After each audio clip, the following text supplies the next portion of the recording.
On 7th April 1994, at the height of a civil war in Rwanda pitting two ethnicities, the Hutu and the Tutsi, there was mass extermination of the Tutsi ethnic group.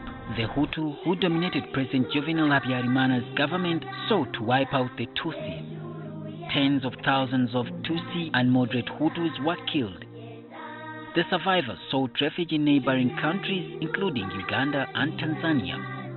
24 years later, genocide memories remain fresh in the minds of the survivors. Betty Tumusiime was taken out of Rwanda when she was only 6 years old. All her close relatives were killed in the genocide.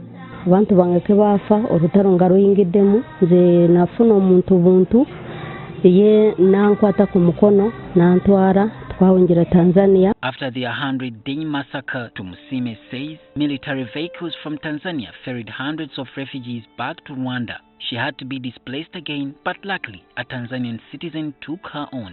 Nibajani bapakira abanyarwanda bona ni babatwara katurwa batwara wariwo awonari nzanyira n'abana abana ni bankweka munju orwankweka ninsigara n'abana abo akahungeze ni banyanjurira abazade bawe ni babandaga ngo babade bankwese. Tumusime's guardian passed on when she was 16 and the family could not continue looking after her. A sympathizer who was Ugandan took her to Isingiro district where she was employed as a maid. A year later, when she was 17, Tumusiime became pregnant with her first child. Mukama wangu mukazi nangamba engeri je mfunyura ubutota cyansasura sente ndina kukorera bwerere mpaka binazarira inzikiriza ninkora n'urubuto rwange rubwerere kubanga nari sina wakoraga.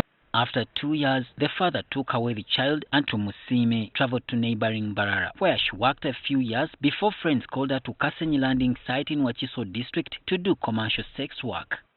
Na msasurira rumu nitubera Kasenyi nimbera mu rumu kati natanaga kungamba gwe wobofunye diru ojikori. Here, she conceived again but didn't alert the man. She continued with sex work until she gave birth 4 years ago.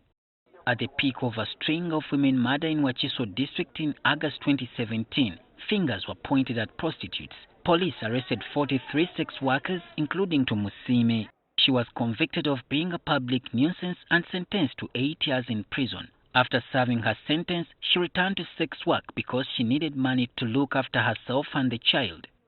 The local council passed a bylaw banning prostitution in Katabi and Baitababiri areas where she lived in Entebbe.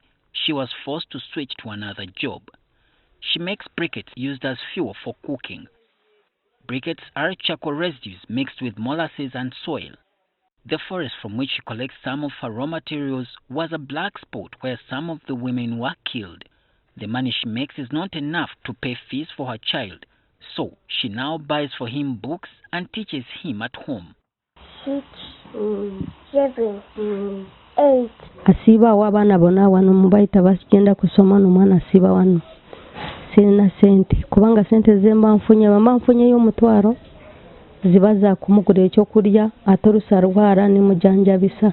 Rwanda has picked up the pieces from the genocide and there is visible development in the country. This does not mean much for Tumusiime since she cannot even locate a previous home or even a relative in Rwanda. She prays that a well-wisher takes on a child to give him a decent life.